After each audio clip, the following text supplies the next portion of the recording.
제가 시키는 대로만 하세요. 정우가 귓속말로 속삭였고 은경은 사내들을 피해 정우를 따라갔습니다. 무사히 사내들을 따돌리고 도착한 곳은 정우가 머물고 있는 작은 컨테이너였습니다. 정우는 전기포트로 물을 끓이고 컵라면 2개에 물을 부었습니다. 어서 드세요. 그때 정우의 오른팔 흉터를 본 은경은 아픈 기억이 떠올라 눈물을 흘리는데 조심해. 비명과 함께 정우의 몸이 7층 난간을 넘어 공중에 떴고 안전벨트가 찢어지는 끔찍한 소리가 현장을 얼어붙게 만들었습니다. 그 순간 정우의 머릿속에는 단 하나의 생각만이 스쳐갔습니다. 25년 만에 찾은 어머니를, 평생 곁을 지켜준 서연을 이렇게 두고 가는 건가? 이야기 시작 전 구독과 좋아요, 어떤 내용이든 댓글 남겨주세요. 영상 제작에 큰 응원이 됩니다. 살려주세요. 누구 없어요. 저리 비켜. 이 할망구. 제발 제발이요. 비명이 골목을 찢었습니다. 눈발이 거칠게 휘날리는 겨울밤, 낡은 철거 구역의 골목길에서 들려온 소리였습니다. 박정우는 멈춰 섰습니다. 하루 종일 철근을 나르고 벽돌을 쌓고 먼지를 마신 몸은 천근만근이었습니다. 손가락 끝은 동상 직전이었고 작업복 안으로 땀이 식으면서 오한이 밀려왔습니다. 지금 그가 원하는 건 단 하나, 컨테이너 숙소로 돌아가 따뜻한 물에 라면 하나 끓여 먹고 쓰러지듯 잠드는 것뿐이었습니다. 하지만 발이 움직이지 않았습니다. 제발 지갑 드릴게요. 그냥 보내주세요. 여자의 목소리가 떨리고 있었습니다. 나이 든 목소리였습니다. 정우는 가방끈을 움켜쥐었습니다. 경찰을 부르는 게 맞습니다. 자신이 나설 일이 아니었습니다. 정과자는 조용히 살아야 했습니다. 하나라도 문제가 생기면 보호관찰 위반으로 또 들어갑니다. 그런데도 바른 소리가 난 쪽으로 향했습니다. 골목 안쪽에서 희미한 불빛이 새어나왔습니다. 가로등도 없는 어두운 길, 철거를 앞둔 빈집들 사이로 난 좁은 통로였습니다. 정우는 벽에 몸을 붙이고 조심스럽게 다가갔습니다. 3명의 사내가 한 여자를 둘러싸고 있었습니다. 여자는 넘어져 있었습니다. 고급스러운 회색 캐시미어 코트가 진흙에 젖어 있었고 흰 머리카락이 흐트러져 얼굴을 가렸습니다. 손에는 명품 핸드백이 움켜져 있었습니다. 사내 중 하나가 그 가방을 잡아당기고 있었습니다. 이 할멈이 진짜 가만히 내놔. 이거 안 돼요. 그 안에 중요한 게. 여자가 필사적으로 가방을 붙들었습니다. 사내가 발로 여자의 손을 짓밟았습니다. 여자가 비명을 삼키며 움츠러들었습니다. 정우의 주먹이 저절로 쥐어졌습니다. 하지만 상대는 셋입니다. 게다가 한 명은 허리춤에 무언가를 끼고 있는 게 보였습니다. 칼일 수도 있었습니다. 정우는 현장에서 일하면서 많은 것을 봤습니다. 이런 골목에 이런 시간에 이렇게 다니는 사람들은 보통 사람이 아니었습니다. 그래도 정우는 발을 내디뎠습니다. 뭐 하는 겁니까? 목소리가 나오는 순간 정우는 자신이 또 실수했다는 걸 알았습니다. 하지만 이미 늦었습니다. 세 사내가 동시에 고개를 돌렸습니다. 그들의 눈빛이 어둠 속에서 빛났습니다. 야, 어디서 나온 거지냐? 아저씨, 그냥 가세요. 가족 일이니까요. 가장 덩치가 큰 사내가 으름장을 놨습니다. 하지만 정우는 여자의 얼굴을 봤습니다. 두려움으로 가득한 눈빛이었습니다. 가족이라는 표현과는 전혀 맞지 않는 눈빛이었습니다. 가족이면 왜 이렇게 거칠게 대합니까? 경찰 부르겠습니다. 정우가 핸드폰을 꺼내는 척 했습니다. 사실 요금이 끊겨서 통화는 안 됐지만 사내들은 알 수가 없었습니다. 이 새끼가 진짜. 칼을 찬 사내가 앞으로 나섰습니다. 정우는 몸을 낮췄습니다. 현장에서 단련된 반사신경이었습니다. 사내의 주먹이 허공을 갈랐고 정우는 그 틈을 비집고 여자 쪽으로 달려들었습니다. 어머니, 왜 또 혼자 나오셨어요? 정우는 즉흥적으로 외쳤습니다. 그리고는 여자를 끌어안았습니다. 여자의 몸이 굳어지는 게 느껴졌지만 정우는 더 큰 소리로 말했습니다. 치매 때문에 매일 이러시면 어떡해요? 요양원 선생님들이 얼마나 걱정하시는데. 사내들이 멈칫했습니다. 분위기가 순식간에 바뀌었습니다. 정우는 여자를 일으켰고 여자의 귀에 작게 속삭였습니다. 제 말대로만 해주세요. 여자는 떨리는 눈으로 정우를 올려다봤습니다. 하지만 그 눈빛에는 이해가 있었습니다. 여자가 고개를 끄덕였습니다. 아들아. 여자의 목소리가 나지막하게 나왔습니다. 연기는 아니었습니다. 진짜 무언가에 매달리는 듯한 목소리였습니다. 죄송합니다. 저희 어머니가 치매가 심하셔서요. 밤에 자주 배회하십니다. 정우가 사내들에게 고개를 숙였습니다. 사내들은 서로를 쳐다봤습니다. 상황 판단을 하고 있었습니다. 경찰이 개입하면 귀찮아집니다. 게다가 치매 노인과 보호자라면 굳이 시비 걸 필요도 없었습니다. 그럼 어서 모시고 가시죠. 리더로 보이는 사내가 짜증스럽게 말했습니다. 하지만 그들은 물러서지 않았습니다. 정우와 여자가 완전히 사라질 때까지 지켜보겠다는 뜻이었습니다. 정우는 여자의 팔을 부축했습니다. 여자는 가벼웠습니다.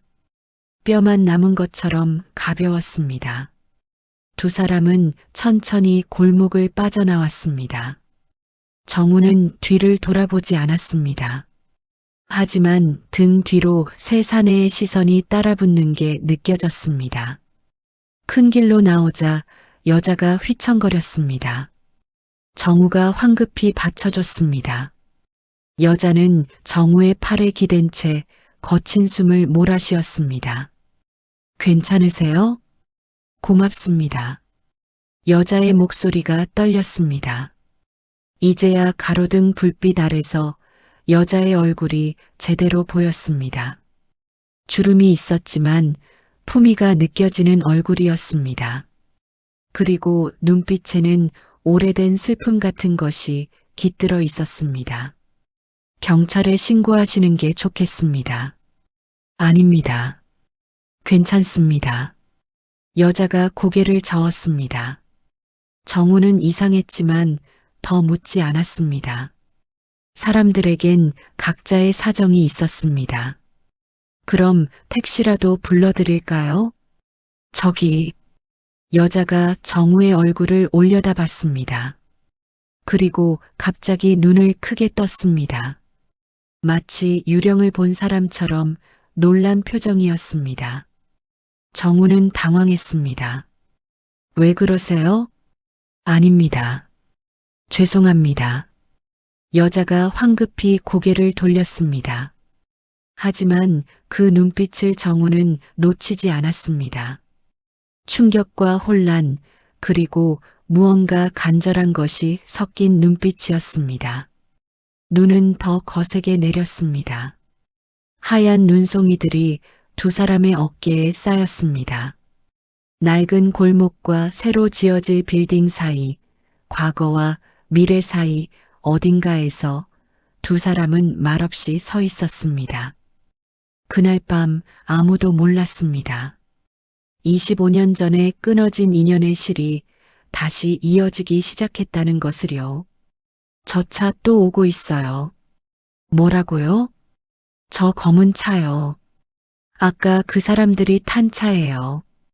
여자의 목소리가 떨렸습니다. 정우는 여자가 가리키는 방향을 봤습니다. 100m쯤 떨어진 곳에서 검은색 제네시스가 천천히 다가오고 있었습니다. 헤드라이트가 꺼져 있었습니다. 눈 내리는 밤거리에서 소리 없이 접근하는 차는 불길했습니다. 정우는 본능적으로 여자의 손을 잡았습니다. 이쪽으로 오세요. 빨리요. 두 사람은 좁은 골목으로 뛰어들었습니다. 뒤에서 차 문 열리는 소리가 들렸습니다. 발소리가 따라왔습니다. 여럿이었습니다. 정우는 철거 구역의 미로 같은 골목길을 누구보다 잘 알았습니다. 매일 이곳에서 일했기 때문입니다. 그는 여자를 이끌고 좌우로 꺾으며 달렸습니다. 여자는 숨이 찼지만 입을 다물고 따라왔습니다. 거기서 뒤에서 외침이 들렸습니다. 정우는 더 속도를 냈습니다. 그러다 앞쪽에서 또 다른 인기척이 느껴졌습니다. 협공이었습니다. 이들은 이 구역을 알고 있었습니다. 정우는 왼쪽의 낡은 대문으로 몸을 던졌습니다. 대문이 부서지듯 열렸고 두 사람은 빈집 마당으로 굴러 들어갔습니다. 정우는 재빨리 일어나 대문을 닫고 안쪽에서 몸으로 버텼습니다. 찾았다. 이쪽이야. 발소리가 가까워졌습니다. 정우는 여자를 보았습니다. 여자는 마당 한쪽에 주저앉아 어깨를 들썩이며 숨을 몰아쉬고 있었습니다. 고급 코트는 진흙투성이가 되었고 얼굴에는 땀과 눈물이 범벅이 되어 있었습니다. 문 너머로 인기척이 느껴졌습니다. 정우는 숨을 죽였습니다. 사내들이 문 앞에 섰습니다. 이 아닌가? 문이 잠겼는데? 아까 소리 안 들었어? 사내들이 대문을 흔들었습니다. 낡은 대문이 삐걱거렸습니다. 정우는 온몸에 힘을 다해 버텼습니다. 등 뒤로 땀이 흘렀습니다. 그때 여자가 가방에서 뭔가를 꺼냈습니다. 작은 유리병이었습니다. 여자는 그것을 마당 반대편으로 던졌습니다. 병이 담장을 넘어 옆집 마당에 떨어지며 깨지는 소리가 났습니다. 저쪽이다. 사내들의 발소리가 멀어졌습니다. 옆집 쪽으로 달려가는 소리였습니다. 정우는 긴장을 풀지 않았습니다. 아직 안심할 때가 아니었습니다. 몇 분이 지났습니다. 바깥은 조용했습니다. 정우는 조심스럽게 대문을 열고 밖을 살폈습니다. 아무도 없었습니다. 눈만 소리 없이 내리고 있었습니다. 괜찮으세요? 정우가 여자에게 다가갔습니다. 여자는 고개를 들었습니다. 놀랍게도 여자는 울고 있지 않았습니다. 오히려 차분한 표정이었습니다. 오랜 시간 단련된 사람의 얼굴이었습니다. 덕분에 살았습니다. 도대체 무슨 일입니까? 왜 저 사람들이?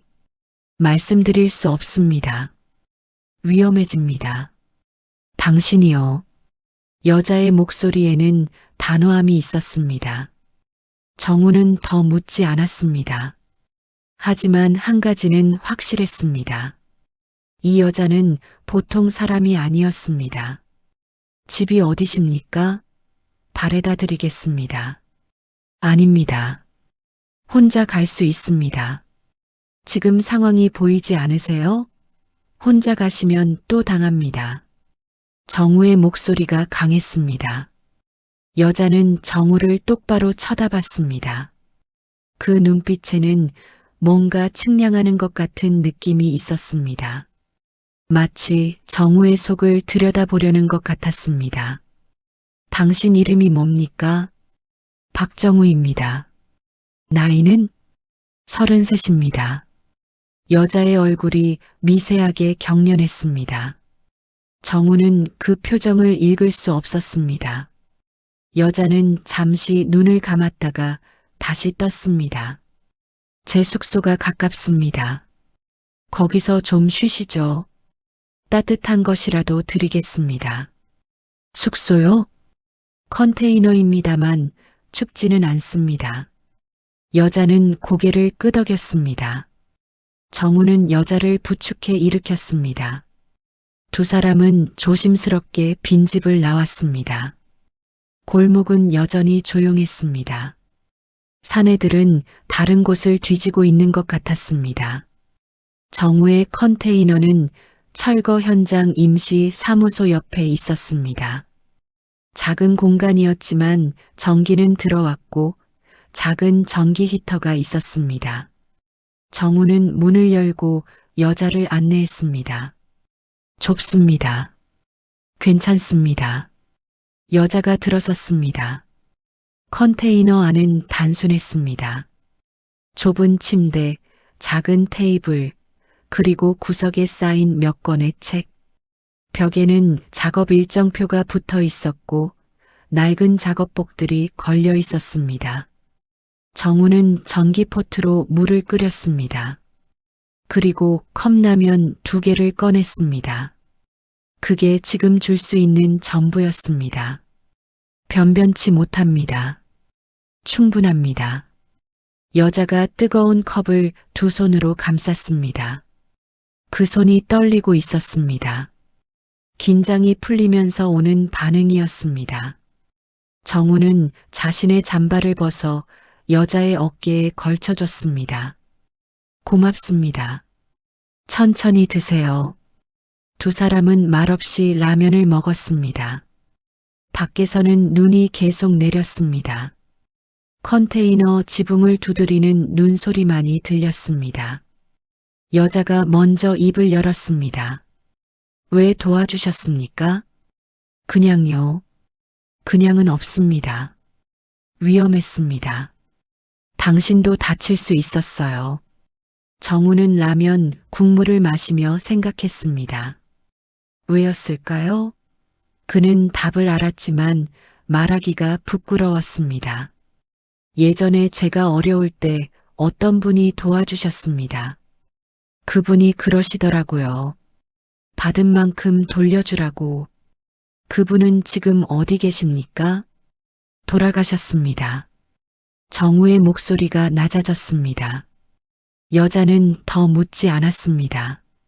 시간이 흘렀습니다. 여자는 컵을 내려놓고 정우를 바라봤습니다. 그 눈빛에는 뭔가 간절한 것이 있었습니다. 혹시 당신 어렸을 때 어디서 자랐습니까? 고아원입니다. 고아원이요? 네. 기억나는 건 7살 때부터입니다. 그전 기억은 없습니다. 여자의 얼굴이 하얗게 질렸습니다. 손이 떨렸습니다. 컵을 떨어뜨릴 것처럼 흔들렸습니다. 왜 그러세요? 아닙니다. 그냥. 여자는 눈을 돌렸습니다. 하지만 정우는 봤습니다. 여자의 눈에서 눈물이 흐르는 것을요. 밤은 깊어갔습니다. 컨테이너 안의 작은 히터는 두 사람을 겨우 데워줄 뿐이었습니다. 하지만 그 좁은 공간 안에서 25년 만에 다시 만난 두 사람은 서로를 알아보지 못한 채 마주 앉아 있었습니다. 운명의 실이 천천히 하지만 확실하게 감기고 있었습니다. 회장님, 어디 가셨습니까? 다들 찾고 있습니다. 괜찮습니다. 금방 돌아가겠습니다. 지금 새벽 2시입니다. 운전기사도 없이 어떻게 혼자. 전화기 너머로 비서의 다급한 목소리가 들렸습니다. 하지만 차은경은 담담하게 대답했습니다. 컨테이너 방, 눈 쌓인 골목에서 홀로 서서 통화하는 그녀의 뒷모습은 외로워 보였습니다. 정우는 컨테이너 안에서 그 모습을 창문 너머로 봤습니다. 여자는 전화를 끊고 한참을 그 자리에 서 있었습니다. 어깨가 떨리고 있었습니다. 우는 것 같았습니다. 정우는 문을 열고 나갔습니다. 추우신데 안으로 들어오시죠. 은경이 돌아봤습니다. 얼굴에 눈물 자국이 있었지만 억지로 미소를 지었습니다. 아닙니다. 이제 가봐야겠습니다. 택시를 불러드릴까요? 괜찮습니다. 차가 곧 올 겁니다. 은경은 정우의 잠바를 벗어 건넸습니다. 정우가 받으려는 순간 은경의 손이 정우의 팔을 스쳤습니다. 은경의 눈빛이 순간 정우의 팔에 멈췄습니다. 정우는 얼른 소매를 내렸지만 이미 늦었습니다. 은경은 그것을 봤습니다. 정우의 오른쪽 팔뚝에 있는 흉터를요. 개에게 물린 듯한 오래된 상처였습니다. 은경의 얼굴이 굳었습니다. 그 흉터는 이거요? 어렸을 때 개한테 물렸습니다. 별거 아닙니다. 언제요? 잘 모릅니다. 기억도 안 나요. 고아원 선생님들이 그러시더라고요. 제가 처음 왔을 때 이미 있었다고. 은경의 입술이 파르르 떨렸습니다. 그녀는 자신의 핸드백을 꺼내 뭔가를 찾았습니다. 작은 은색 사진 케이스였습니다. 그녀는 그것을 열었습니다. 낡은 사진이었습니다. 어린아이가 웃고 있는 사진이었습니다. 은경은 그 사진을 오래 들여다봤습니다. 그리고는 천천히 고개를 저었습니다. 설마 그 중얼거림을 정우는 듣지 못했습니다. 은경은 사진 케이스를 재빨리 가방에 넣었습니다. 그리고 정우를 다시 봤습니다. 이번에는 다른 눈빛이었습니다. 뭔가 확인하려는 듯한 눈빛이었습니다. 혹시 생일이 언제입니까? 7월 15일입니다. 고아원에서 정해준 날짜지만요. 은경의 몸이 흔들렸습니다. 정우가 황급히 부축했습니다. 괜찮으세요? 네, 괜찮습니다. 하지만 괜찮지 않았습니다. 은경의 얼굴은 창백했고 눈에는 혼란이 가득했습니다. 7월 15일. 그날은 그녀가 아들을 잃은 날이었습니다. 25년 전 백화점에서 아들과 손을 놓친 그날이었습니다. 멀리서 차 소리가 들렸습니다. 검은색 벤츠가 현장 입구로 들어오고 있었습니다. 은경의 차였습니다. 제 차가 왔습니다. 조심히 들어가십시오. 은경은 고개를 끄덕이고 걸음을 옮겼습니다. 몇 걸음 가다가 멈춰 섰습니다. 그리고 뒤를 돌아봤습니다. 저 실례지만 연락처를 받아도 될까요? 저요? 네. 오늘 일 보답을 하고 싶습니다. 정우는 머뭇거렸습니다. 그는 사람들과 깊은 관계를 맺지 않으려 했습니다. 전과자인 자신이 누군가에게 피해를 주고 싶지 않았습니다. 하지만 은경의 눈빛에는 간절함이 있었습니다. 정우는 자신의 번호를 알려줬습니다. 은경은 그 번호를 조심스럽게 자신의 핸드폰에 저장했습니다. 박정우라는 이름 옆에 작은 별표를 붙였습니다. 고맙습니다. 정말로요. 별 말씀을요. 은경은 차로 향했습니다. 운전기사가 문을 열어줬습니다. 은경은 차에 타기 전 마지막으로 정우를 봤습니다. 정우는 눈 내리는 철거 현장에 서서 손을 흔들고 있었습니다. 차 안에서 은경은 떨리는 손으로 다시 사진 케이스를 꺼냈습니다. 어린 아들의 사진이었습니다. 활짝 웃고 있는 5살 아이였습니다. 오른팔을 걷어 올린 채 찍은 사진이었습니다. 팔뚝에는 작은 흉터가 있었습니다. 개에게 물린 상처였습니다. 은경은 사진을 가슴에 안았습니다. 눈물이 멈추지 않았습니다. 아니야, 아닐 거야. 세상에 똑같은 흉터가 얼마나 많은데. 하지만 그녀의 가슴은 달리 말하고 있었습니다. 25년을 기다려온 가슴이 뛰고 있었습니다. 차는 어둠 속으로 사라졌습니다. 정우는 컨테이너로 돌아왔습니다. 침대에 누웠지만 잠이 오지 않았습니다. 이상했습니다. 그 여자의 눈빛이 자꾸 떠올랐습니다.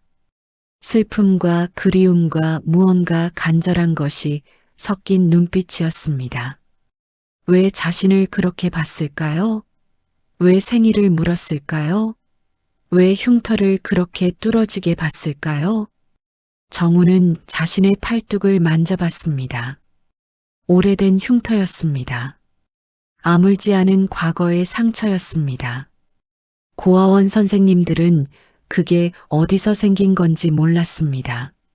정우가 발견됐을 때 이미 있었다고 했습니다. 발견됐다는 말. 정우는 버려진 아이였습니다. 누군가가 백화점 놀이터에 놔두고 간 아이였습니다. 경찰이 찾았지만 부모는 나타나지 않았습니다. 실종 신고도 없었습니다. 그래서 정우는 평생 궁금했습니다. 자신의 부모는 누구일까? 왜 자신을 버렸을까? 자신에게 이름은 있었을까? 하지만 오래전에 포기했습니다. 알 수 없는 것을 붙잡고 있으면 앞으로 나아갈 수 없었습니다. 정우는 지금을 살기로 했습니다. 과거 없이도 살 수 있었습니다. 그런데 오늘 밤 이상하게도 과거가 다시 고개를 들었습니다. 정우는 눈을 감았습니다. 눈 내리는 소리가 들렸습니다. 그리고 아주 희미하게 기억 저편에서 목소리가 들리는 것 같았습니다. 엄마 목소리였습니다. 아주 따뜻한 목소리였습니다. 하지만 그건 환청일 뿐이었습니다. 정우는 그렇게 믿으며 잠에 빠져들었습니다. 같은 시각 대치동 고급 주택가에서 은경은 서재에 앉아 있었습니다. 오래된 상자를 꺼냈습니다. 25년 동안 열지 못했던 상자였습니다. 아들의 물건이 들어있는 상자였습니다. 작은 옷가지들, 신발, 장난감, 그리고 마지막 사진들이었습니다. 은경은 하나하나 만져봤습니다. 눈물이 멈추지 않았습니다. 민준아, 내가 맞니? 엄마를 찾아온 거니? 하지만 그녀는 확신할 수 없었습니다. 너무 오래 기다렸습니다. 너무 많이 실망했습니다. 몇 번이나 거짓 희망에 속았습니다. 은경은 상자를 다시 닫았습니다. 내일 확인하면 될 것입니다. 냉정하게, 과학적으로 확인하면 될 것입니다. 하지만 그녀의 가슴은 이미 알고 있었습니다. 밤은 깊어갔고 서울 하늘에서는 눈이 계속 내렸습니다. 두 사람의 삶 위에 운명의 눈이 내리고 있었습니다. 이게 전부입니까? 네, 회장님. 박정우라는 이름으로 찾을 수 있는 건 이게 다입니다. 그럼 출생 기록은? 비서 김미진이 조심스럽게 대답했습니다. 은경의 서재에서 이른 아침 회의가 열리고 있었습니다. 책상 위에는 얇은 파일 하나가 놓여 있었습니다. 은경은 파일을 펼쳤습니다. 단 몇 장의 서류였습니다. 박정우, 1992년 7월 15일생으로 추정, 고아원 등록일 1999년 7월 20일, 신원 미상 후보자 없음. 출생 기록이 없다는 게 무슨 뜻입니까? 출생 신고가 되지 않았다는 뜻입니다. 호적에도 없습니다. 고아원에서 임의로 생년월일을 정했습니다. 은경의 손이 떨렸습니다. 그녀는 다음 장을 넘겼습니다. 고아원 기록이었습니다. 발견 당시 상황이 적혀 있었습니다. 1999년 7월 15일 서울 강남구 소재 백화점 놀이터에서 발견. 나이 7세 추정. 의식 혼미 상태. 우측 팔뚝에 개 교상 흔적. 다른 외상 없음. 보호자 미확인. 은경의 시야가 흐려졌습니다.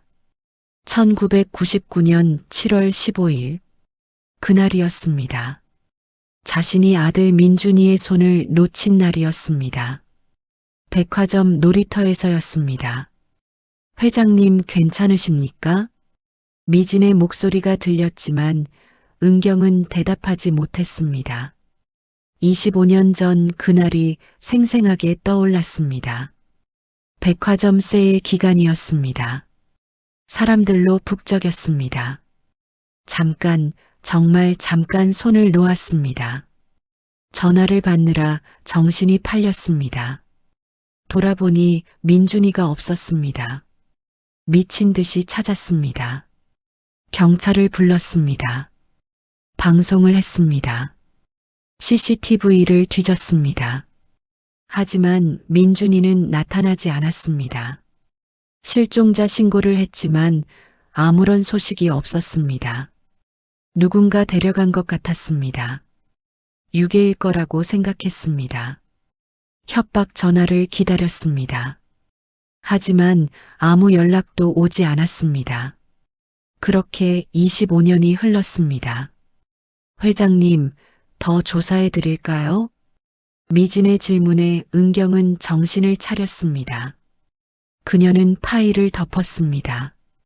유전자 검사를 준비하십시오. 네. 조용히 진행하십시오. 아무도 모르게요. 회장님 혹시 묻지 마십시오. 그냥 준비만 해주십시오. 미진은 더 묻지 않았습니다. 25년 동안 은경을 보좌한 그녀는 알고 있었습니다. 회장님이 잃어버린 아들 이야기를요. 매년 7월 15일이면 회장님이 어떻게 변하는지를요. 알겠습니다. 조심스럽게 진행하겠습니다. 미진이 나가자 은경은 혼자 남았습니다. 그녀는 서랍에서 오래된 사진을 꺼냈습니다. 5살 민준이의 사진이었습니다. 팔을 걷어 올리고 찍은 사진이었습니다. 오른쪽 팔뚝에 작은 흉터가 보였습니다. 은경은 어젯밤 본 정우의 팔뚝을 떠올렸습니다. 같은 위치, 같은 모양이었습니다. 제발 제발. 은경은 사진을 가슴에 안았습니다. 25년 만에 처음으로 희망이 생겼습니다. 하지만 동시에 두려웠습니다. 또 실망하면 어떡하나요? 또 거짓 희망이면 어떡하나요? 은경은 핸드폰을 꺼냈습니다. 정우의 번호가 저장되어 있었습니다. 그녀는 문자를 작성했습니다. 지우고 다시 쓰기를 반복했습니다. 결국 간단한 문장을 보냈습니다. 어제 도움 감사합니다. 식사라도 대접하고 싶습니다. 답장은 1시간 후에 왔습니다. 괜찮습니다. 당연한 일 했을 뿐입니다. 은경은 다시 문자를 보냈습니다. 그래도 한번 뵙고 싶습니다. 제대로 인사도 못 드렸습니다. 이번에는 답장이 오지 않았습니다. 은경은 조바심이 났습니다. 시계를 보니 오전 10시였습니다. 정우는 아마 현장에 있을 것입니다. 은경은 결심했습니다.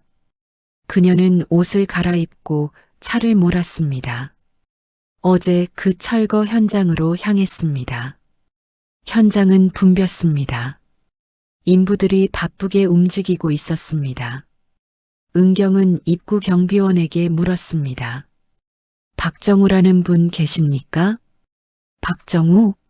아, 그 친구요. 저기 2층에서 작업 중일 겁니다. 은경은 고개를 끄덕이고 안으로 들어갔습니다. 안전모를 쓰지 않아 경비원이 소리쳤지만 그녀는 개의치 않았습니다. 2층으로 올라가는 계단은 위태로웠습니다. 하지만 은경은 조심스럽게 올라갔습니다. 그리고 정우를 봤습니다. 정우는 무거운 철근을 나르고 있었습니다. 땀이 흘렀지만 표정은 담담했습니다. 묵묵히 일하는 모습이었습니다. 은경은 그 모습을 한참 바라봤습니다. 그러다 문득 깨달았습니다. 저 뒷모습이 남편을 닮았다는 것을요. 돌아가신 남편의 젊은 시절 모습이었습니다. 저기 실례합니다. 은경이 말을 걸자 정우가 돌아봤습니다. 놀란 표정이었습니다.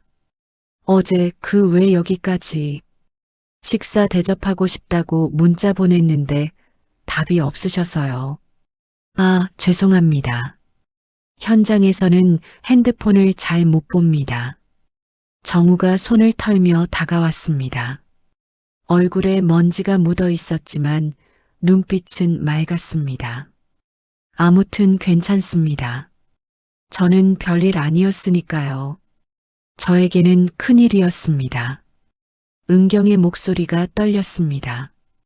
정우는 뭔가 이상함을 느꼈지만 정확히 뭔지 알 수 없었습니다. 그럼 오늘 저녁 어떠십니까? 제가 좋은 식당을 알고 있습니다. 저는 이런 옷밖에 없는데요. 정우가 자신의 낡은 작업복을 가리켰습니다. 은경은 고개를 저었습니다. 괜찮습니다. 편한 곳입니다. 6시에 정문 앞에서 뵙겠습니다.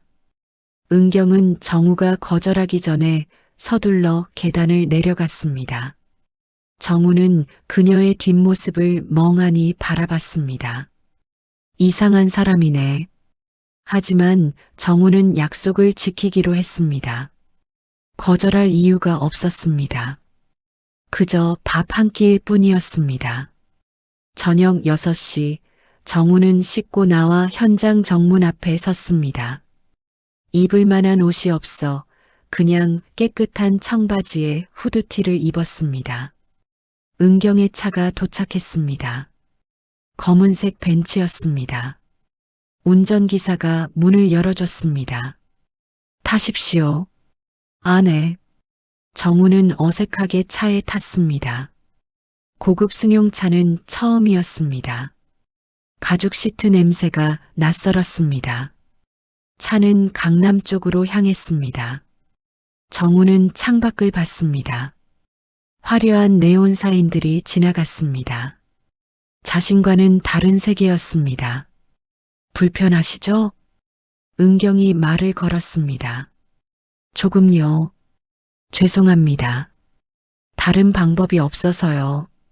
괜찮습니다. 차는 한적한 골목으로 들어갔습니다.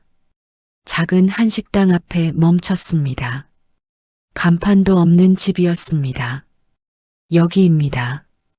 두 사람은 식당에 들어갔습니다. 주인 할머니가 반갑게 맞았습니다. 어서 오세요. 오랜만이네요. 안녕하세요, 할머니. 은경이 인사했습니다. 그녀는 단골인 것 같았습니다. 두 사람은 조용한 방으로 안내받았습니다. 음식이 나왔습니다. 된장찌개, 제육볶음, 여러 가지 나물 반찬들이었습니다. 소박하지만 정성스러운 상차림이었습니다. 드십시오. 감사합니다. 정우는 숟가락을 들었습니다. 된장찌개를 한 숟가락 떴습니다. 입에 넣는 순간 멈췄습니다. 이상했습니다. 이 맛을 아는 것 같았습니다. 어디선가 먹어본 것 같았습니다. 아주 오래전에요.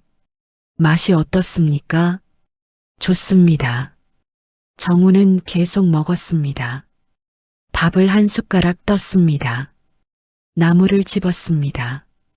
하나하나가 익숙했습니다. 마치 집밥 같았습니다. 은경은 정우를 지켜봤습니다.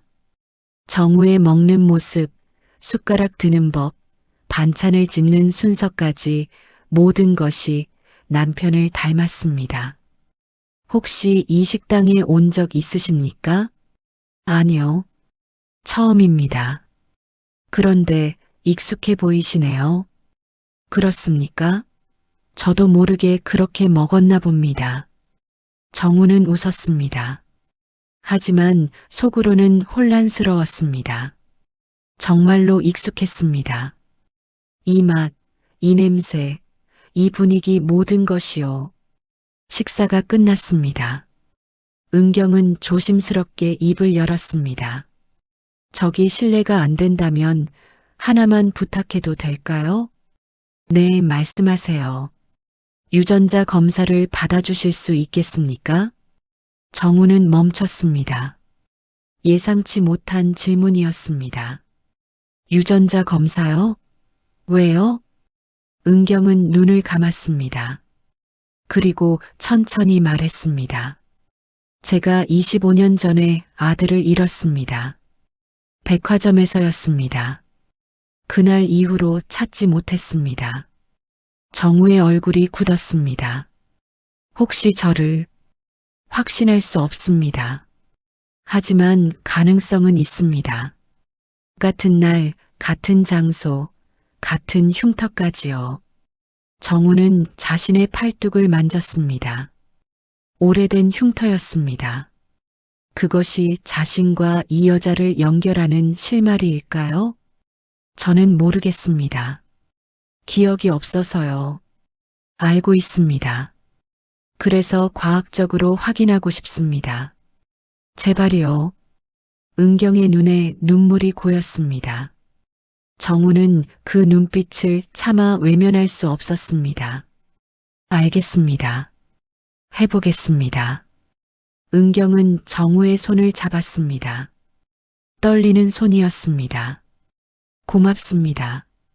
정말 고맙습니다. 그날 밤 두 사람은 조용히 병원으로 향했습니다. 검사는 간단했습니다. 면봉으로 입안을 긁는 것뿐이었습니다. 결과는 일주일 후에 나옵니다. 의사의 말에 은경은 고개를 끄덕였습니다. 일주일.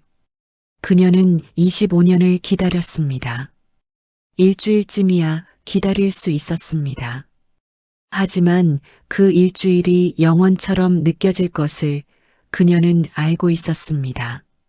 전무님, 회장님이 최근 이상하게 움직이십니다. 이상하다니? 철거 현장 쪽을 자주 가십니다. 그리고 누군가를 조사하고 계십니다. 오석준 전무의 사무실에서 비밀 회의가 열리고 있었습니다. 그의 신복인 이 과장이 보고하고 있었습니다. 오석준은 창밖을 바라봤습니다. 서울 시내가 한눈에 내려다 보였습니다. 그가 오랫동안 탐내온 자리였습니다. 태성건설 회장 자리였습니다. 누구를 조사한다고 했나? 박정우라는 인물입니다. 철거 현장 인부입니다. 인부를? 왜? 그건 아직 확인하지 못했습니다. 오석준의 눈빛이 차가워졌습니다. 25년 동안 그는 은경 옆에서 기다렸습니다. 은경에게는 후계자가 없었습니다. 아들은 사라졌고 재혼도 하지 않았습니다. 결국 회사는 자신의 것이 될 것이라고 믿었습니다. 하지만 최근 은경의 행동이 수상했습니다.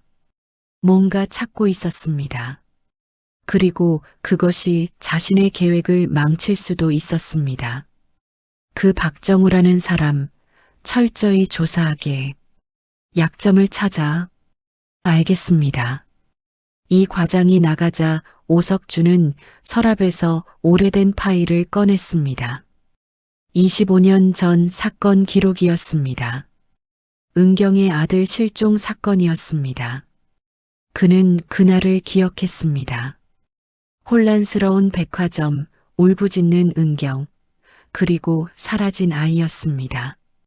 당시 경찰 조사에서 오석준도 조사를 받았습니다. 하지만 혐의점은 없었습니다. 오석준은 파일을 덮었습니다. 과거는 과거였습니다. 중요한 건 현재였습니다. 그는 전화를 걸었습니다. 나야. 일거리 하나 줄게. 조용히 처리해. 며칠 후 정우는 현장에서 새로운 작업 지시를 받았습니다. 박정우, 오늘부터 5층 외벽 작업 투입이야. 5층요? 저는 아직 고소 작업 교육을 안 받았는데요. 괜찮아. 선배들이 도와줄 거야. 그냥 따라만 해. 현장 반장의 말에 정우는 불안했습니다. 고소 작업은 위험했습니다. 제대로 된 교육 없이는 사고가 날 수 있었습니다. 하지만 거부할 수 없었습니다. 일용직 인부는 시키는 대로 해야 했습니다. 그렇지 않으면 내일부터 일이 없었습니다. 정우는 5층으로 올라갔습니다. 바람이 거셌습니다. 안전벨트를 착용했지만 마음은 편하지 않았습니다. 여기 철근 옮기고 저기 거푸집 고정시켜 선배 인부가 지시했습니다. 정우는 조심스럽게 작업을 시작했습니다. 철근은 무거웠고 바람이 불 때마다 몸이 흔들렸습니다. 점심시간이 되었습니다. 정우는 잠시 쉬려고 난간에 기댔습니다. 그때 핸드폰이 울렸습니다. 은경이었습니다. 정우 씨 검사 결과가 나왔습니다. 정우의 심장이 뛰었습니다. 어떻게 나왔습니까? 만나서 말씀드리고 싶습니다. 오늘 저녁 괜찮으십니까? 네, 괜찮습니다. 전화를 끊은 정우는 복잡한 심정이었습니다. 결과가 어떻게 나왔을까요? 만약 정말로 그 여자의 아들이라면요? 그럼 자신의 인생은 어떻게 바뀔까요? 정우야, 멍 때리지 말고 작업 시작해. 정우는 정신을 차리고 다시 일을 시작했습니다. 그때였습니다. 조심해. 누군가의 외침이 들렸습니다. 정우가 고개를 드는 순간 위에서 무거운 철근이 떨어지고 있었습니다. 안전 로프가 풀린 것이었습니다. 정우는 본능적으로 옆으로 몸을 던졌습니다. 철근이 방금 전까지 서 있던 자리를 내리쳤습니다. 콘크리트 바닥이 깨졌습니다. 만약 피하지 못했다면 죽었을 것입니다. 괜찮아? 선배 인부가 달려왔습니다. 정우는 떨리는 몸을 일으켰습니다. 네, 괜찮습니다. 하지만 괜찮지 않았습니다. 정우는 위를 올려다봤습니다. 철근이 떨어진 곳을 봤습니다. 로프가 잘려 있었습니다. 깔끔하게 잘린 단면이었습니다. 사고가 아니었습니다. 누군가 일부러 자른 것이었습니다. 정우는 등골이 오싹했습니다. 누군가 자신을 죽이려 했습니다. 그날 저녁 정우는 은경을 만났습니다. 한적한 카페였습니다. 은경은 봉투 하나를 꺼냈습니다. 유전자 검사 결과지였습니다. 보십시오. 정우는 떨리는 손으로 봉투를 열었습니다. 서류를 꺼냈습니다. 그리고 결과를 봤습니다. 친자관계 일치율 99.9%. 정우의 손에서 서류가 떨어졌습니다. 은경이 정우의 손을 잡았습니다. 눈물이 흘렀습니다.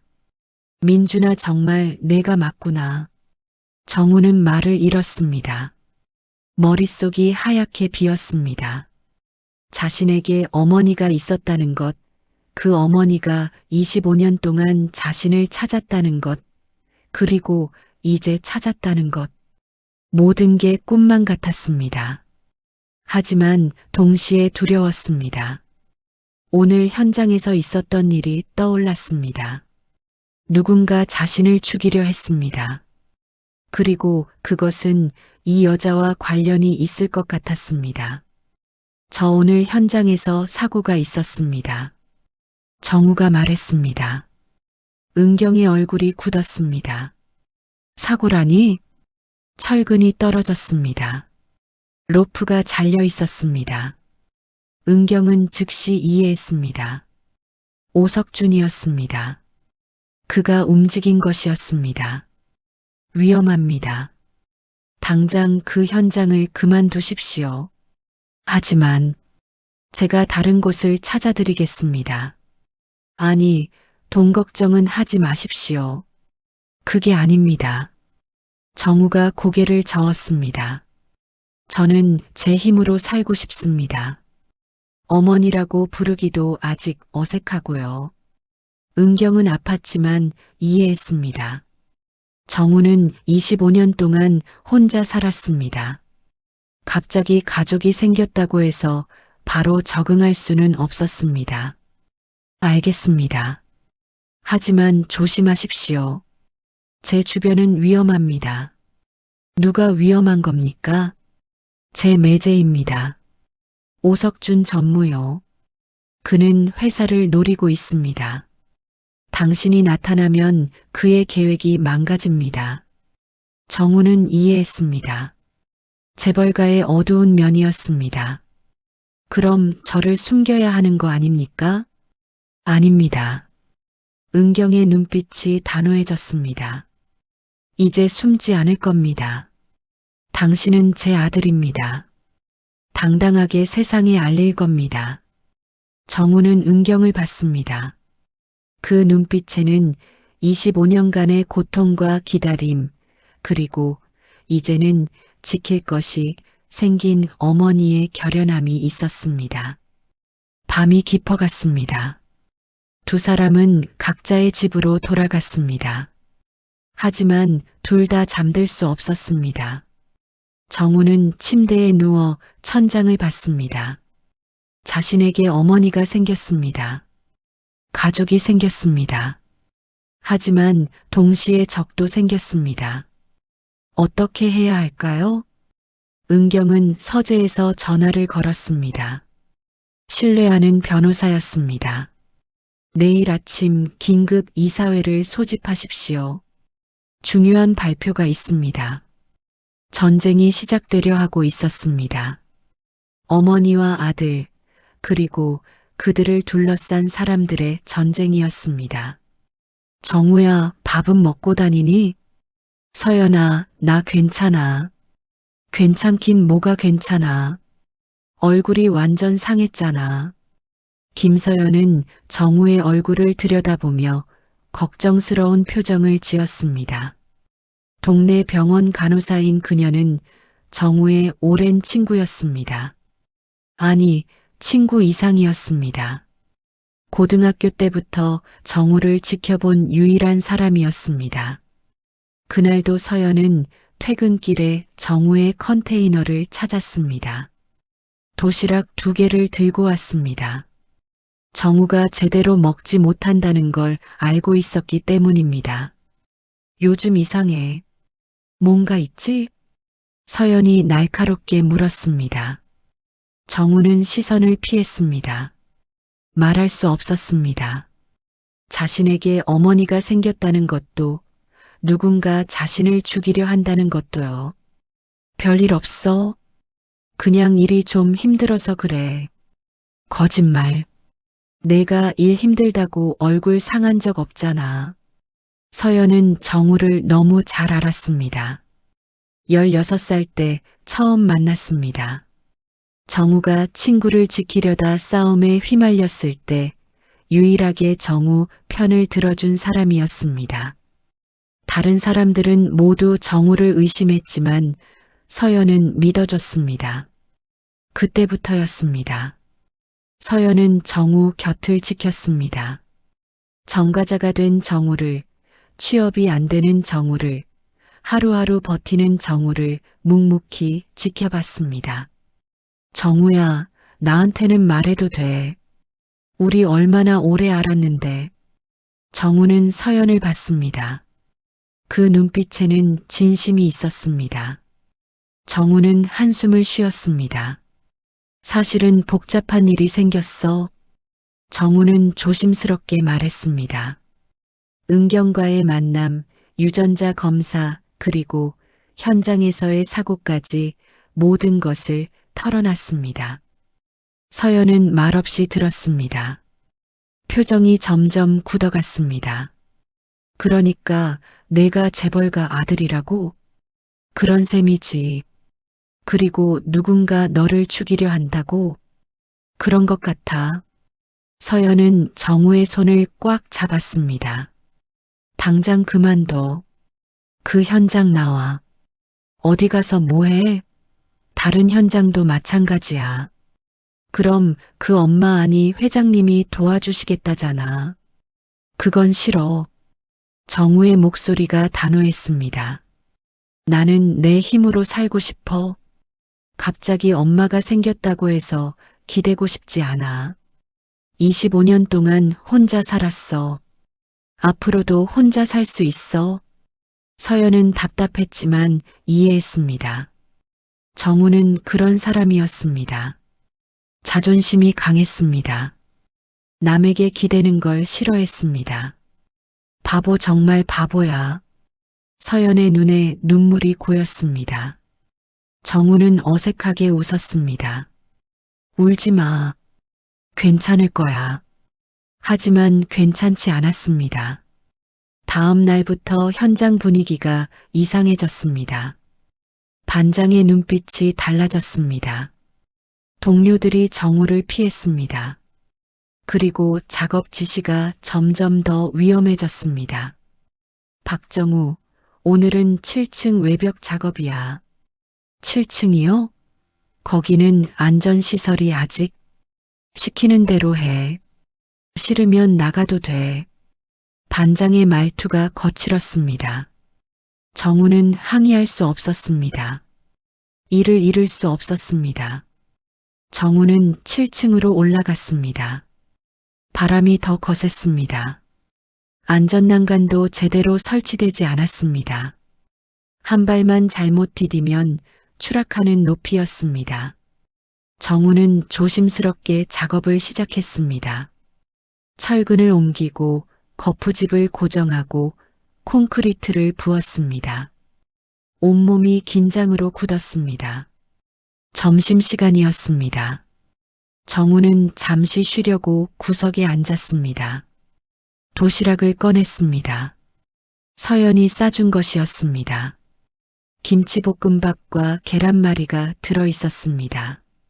정우는 한 입 베어 물었습니다. 따뜻했습니다. 서연의 마음이 느껴졌습니다. 그때 누군가 다가왔습니다.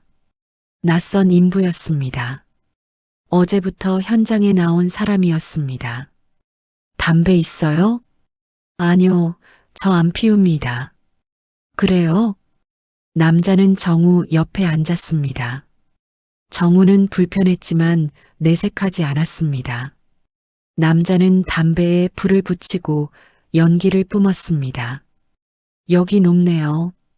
떨어지면 죽겠어요.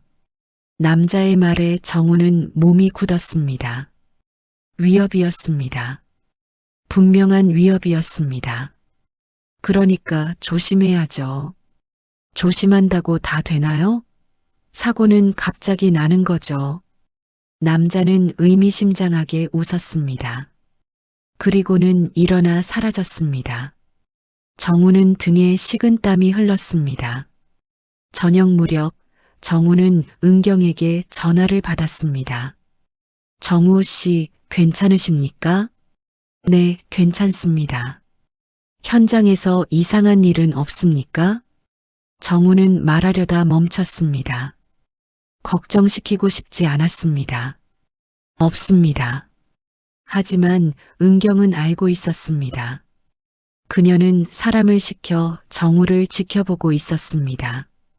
현장에 새로운 인부들이 들어온 것도, 그들이 정우를 감시하는 것도 모두 보고받았습니다. 조심하십시오. 제가 보낸 사람이 근처에 있습니다. 위험하면 연락하십시오. 알겠습니다. 전화를 끊은 정우는 혼란스러웠습니다. 어머니가 자신을 지키고 있다는 게 고마웠지만 동시에 부담스러웠습니다. 자신은 아직 준비가 안 됐습니다. 그날 밤 서연이 다시 찾아왔습니다. 표정이 어두웠습니다. 정우야, 나 이상한 소문 들었어. 무슨 소문? 현장에서 너를 제거하려는 사람들이 있대. 돈을 받았대. 정우의 얼굴이 굳었습니다. 서연은 계속 말했습니다. 병원에 오는 환자 중에 현장 감독이 한 명 있거든. 그 사람이 술 먹고 떠들더라. 누가 큰 돈 주면서 사고 나게 하라고 했대. 누가? 모르겠대. 중간에서 전달만 받았대. 하지만 분명한 건 내가 위험하다는 거야. 서연이 정우의 손을 잡았습니다. 눈에는 눈물이 가득했습니다. 제발 가지마. 그 현장에서 나와. 목숨이 먼저야. 정우는 서연을 봤습니다. 그 눈빛에는 간절함이 있었습니다. 하지만 정우는 고개를 저었습니다. 도망치고 싶지 않아. 나는 내가 선택한 길을 가고 싶어.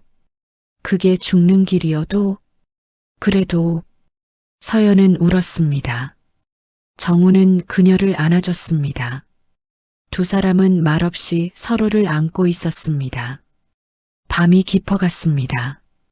정우는 서연을 집까지 바래다 주고 컨테이너로 돌아왔습니다.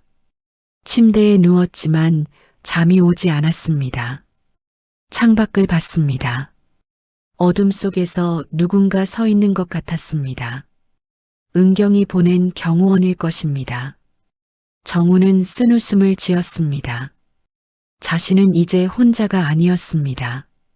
지켜야 할 사람도 생겼고 지켜주려는 사람도 생겼습니다. 하지만 동시에 적도 생겼습니다. 내일은 어떤 일이 벌어질까요? 정우는 눈을 감았습니다. 하지만 잠은 오지 않았습니다. 불길한 예감이 가슴을 짓눌렀습니다. 그리고 그 예감은 틀리지 않았습니다. 같은 시각 오석준의 사무실에서는 마지막 회의가 열리고 있었습니다. 내일 끝내야 합니다. 이사회 전에요. 오석준의 목소리가 차갑게 울렸습니다. 이 과장이 고개를 끄덕였습니다. 알겠습니다. 내일 오후 작업 중에 사고가 날 것입니다. 흔적을 남기지 마십시오. 걱정 마십시오. 완벽하게 처리하겠습니다. 회의가 끝났습니다. 오석준은 창밖을 봤습니다. 서울의 야경이 아름다웠습니다. 내일이면 모든 게 끝날 것입니다. 방해물이 사라질 것입니다. 그는 위스키 잔을 들었습니다. 승리를 위한 건배였습니다. 하지만 그는 몰랐습니다. 은경이 이미 모든 것을 알고 있다는 것을요. 그리고 준비하고 있다는 것을요. 폭풍전야였습니다. 내일 모든 것이 결판날 것입니다. 다들 집중. 오늘 작업 중요하니까 실수하지 마. 알겠습니다. 특히 7층 팀, 안전수칙 꼭 지켜. 현장 반장의 외침이 아침 공기를 갈랐습니다. 정우는 다른 인부들과 함께 안전모를 쓰고 7층으로 올라갔습니다. 오늘따라 가슴이 답답했습니다. 뭔가 잘못될 것 같은 예감이 들었습니다. 7층 작업장은 붐볐습니다. 오늘은 큰 작업이 예정되어 있었습니다. 외벽 거푸집을 설치하는 날이었습니다. 무거운 철제 구조물을 크레인으로 들어 올려 고정하는 작업이었습니다. 정우는 자신의 위치로 갔습니다. 가장자리였습니다. 안전난간 바로 옆이었습니다. 한 발만 잘못 디디면 7층 높이에서 추락하는 위치였습니다. 박정우, 거기서 신호수 역할해. 크레인 기사한테 수신호 보내. 알겠습니다. 정우는 안전벨트를 확인했습니다. 제대로 착용되어 있었습니다. 하지만 불안감은 가시지 않았습니다. 크레인이 움직이기 시작했습니다.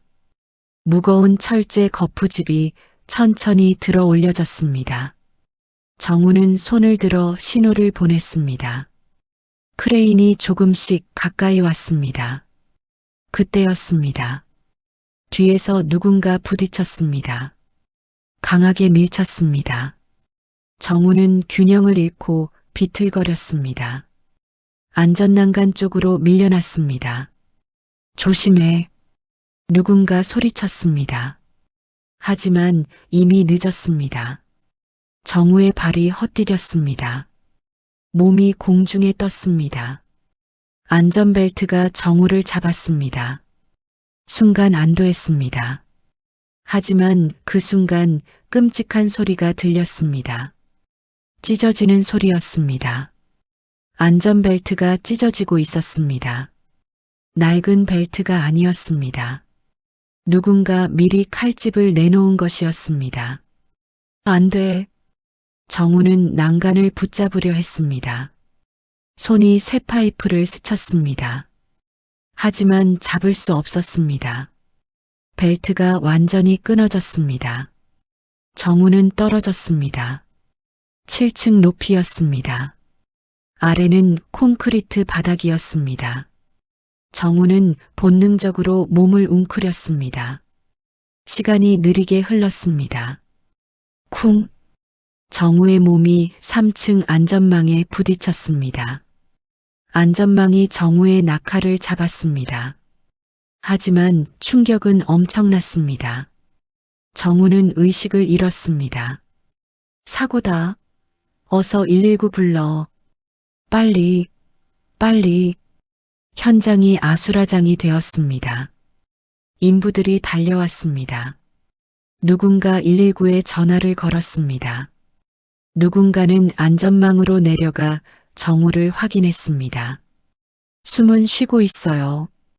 움직이지 마. 구조대 올 때까지 가만히 있어야 해.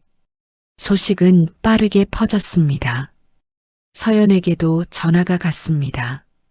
병원 당직 중이던 그녀는 전화를 받는 순간 온몸이 얼어붙었습니다. 뭐라고요? 정우가? 서연은 가운도 벗지 않고 병원을 뛰쳐나갔습니다. 택시를 잡아 타고 현장으로 달려갔습니다. 도착했을 때는 이미 구급차가 와 있었습니다. 정우, 정우야. 서연이 외쳤습니다. 구급대원들이 정우를 들것에 싣고 있었습니다. 정우의 얼굴은 창백했고 의식이 없었습니다. 보호자세요? 네, 제가 보호자예요. 서연은 구급차에 함께 탔습니다.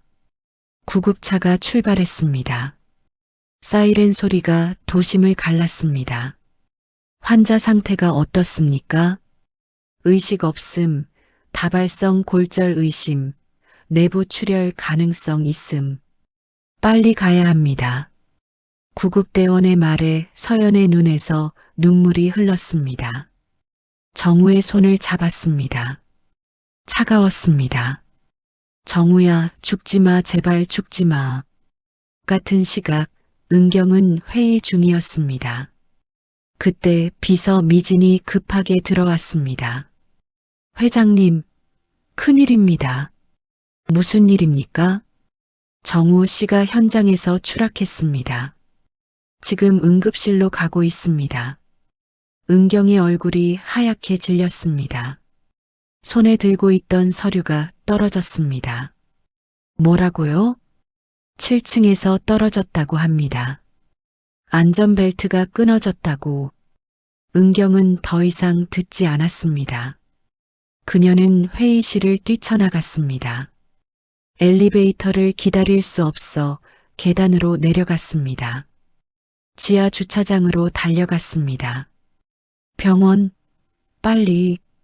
운전기사가 차를 몰았습니다. 은경은 뒷좌석에서 떨고 있었습니다. 25년 만에 찾은 아들이었습니다. 이렇게 다시 잃을 수는 없었습니다. 더 빨리, 더 빨리요. 회장님, 최고 속도입니다. 신호 위반하세요. 벌금은 제가 냅니다. 빨리요. 차는 신호를 무시하고 달렸습니다. 경적이 울렸지만 개의치 않았습니다. 은경은 손을 모았습니다. 제발, 제발 살아만 있어줘, 민준아. 병원에 도착했습니다. 은경은 차에서 뛰어내렸습니다. 응급실로 달려갔습니다. 박정우 환자 어디 있습니까? 지금 응급 처치 중입니다. 보호자이십니까? 네, 제가 어머니입니다. 간호사가 놀란 표정을 지었지만 안내했습니다.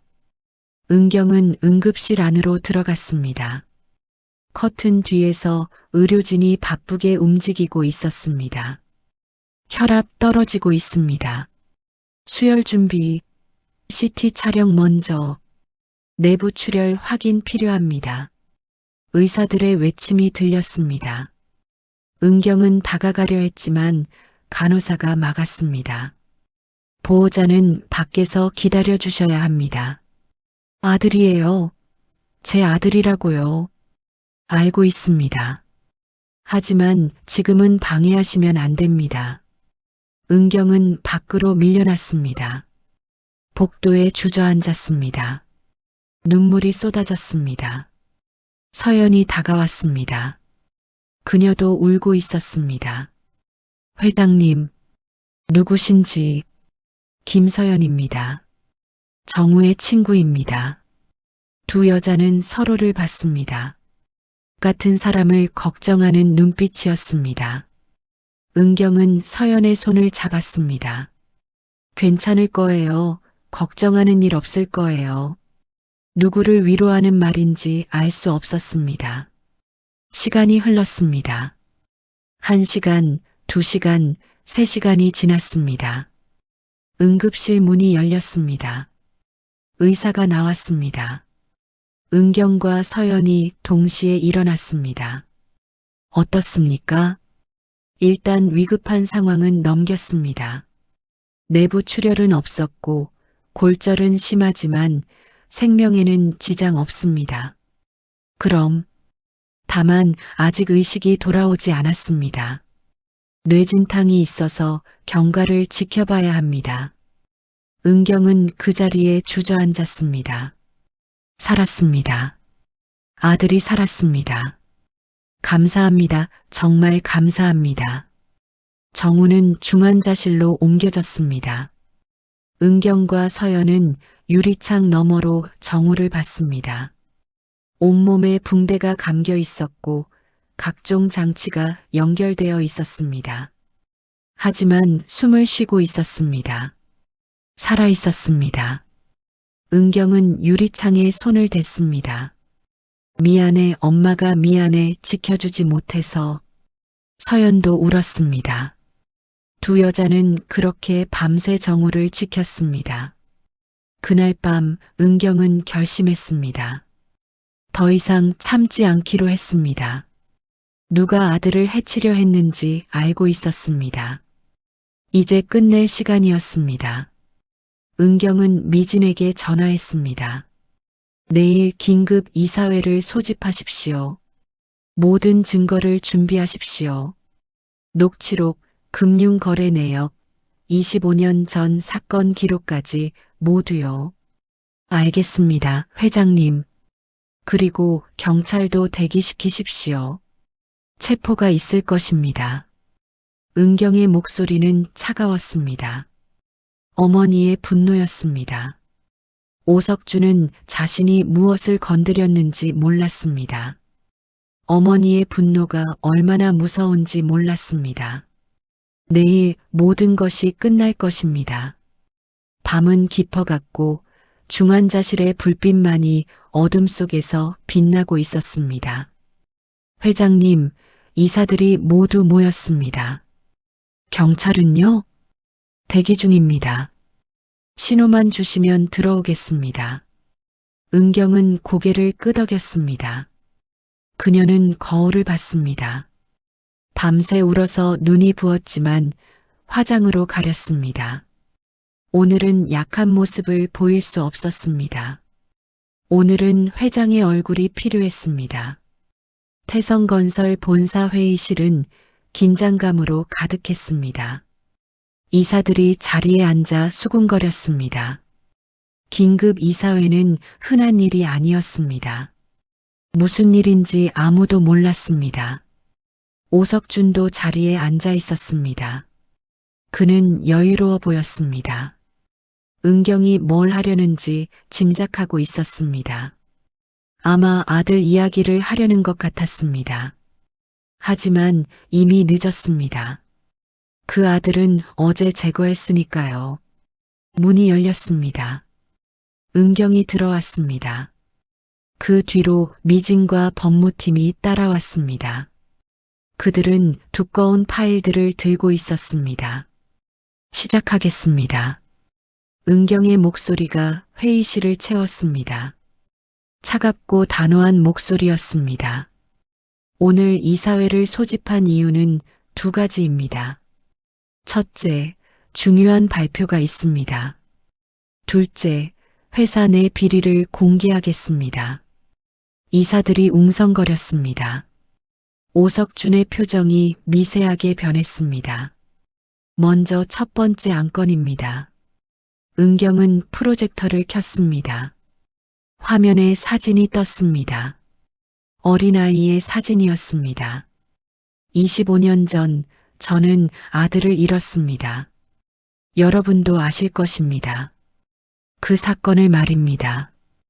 이사들이 숨을 죽였습니다. 차은경 아들의 실종 사건은 회사 내에서 금기였습니다. 아무도 언급하지 않는 주제였습니다. 25년 동안 찾았습니다. 포기하지 않았습니다. 그리고 찾았습니다. 화면이 바뀌었습니다. 정우의 사진이 나타났습니다. 이 사람이 제 아들입니다. 박정우. 유전자 검사로 확인했습니다. 99.9% 일치율입니다. 회의실이 술렁였습니다. 오석준의 얼굴이 굳었습니다. 불가능합니다. 25년 전에 이미 뭡니까, 전무님? 은경의 날카로운 질문에 오석준은 입을 다물었습니다. 하지만 이미 실수했습니다. 이미 죽었다고 하려 했습니까? 어떻게 아십니까? 경찰도 생사를 확인하지 못했는데요. 그건 그냥 오래되었으니 거짓말 마십시오. 은경은 다음 화면을 넘겼습니다. 오래된 CCTV 영상이 나타났습니다. 이것은 25년 전 백화점 영상입니다. 제가 최근에 복원한 것입니다. 보십시오. 영상이 재생되었습니다. 백화점 놀이터였습니다. 어린아이가 놀고 있었습니다. 그때 한 남자가 다가왔습니다. 아이를 데리고 나갔습니다. 이 남자를 보십시오. 확대하겠습니다. 화면이 확대되었습니다. 남자의 얼굴이 보였습니다. 젊은 시절의 오석준이었습니다. 회의실이 조용해졌습니다. 모두가 오석준을 봤습니다. 오석준의 얼굴이 창백해졌습니다.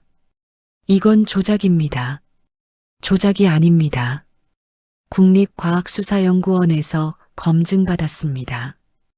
은경은 다음 서류를 펼쳤습니다. 더 있습니다. 당신의 금융거래 내역입니다. 25년 전 실종 사건 직후 당신 계좌로 10억이 입금되었습니다. 출처는 불명이죠. 그건 투자 수익입니다. 어떤 투자입니까? 증거를 대보십시오. 오석준은 대답하지 못했습니다. 은경은 계속했습니다. 그리고 이것은 어제 일입니다. 새로운 영상이 재생되었습니다. 현장 작업 영상이었습니다. 정우가 일하는 모습이 보였습니다. 그리고 누군가 뒤에서 정우를 밀었습니다. 누가 지시했습니까? 은경이 화면 속 인부를 가리켰습니다.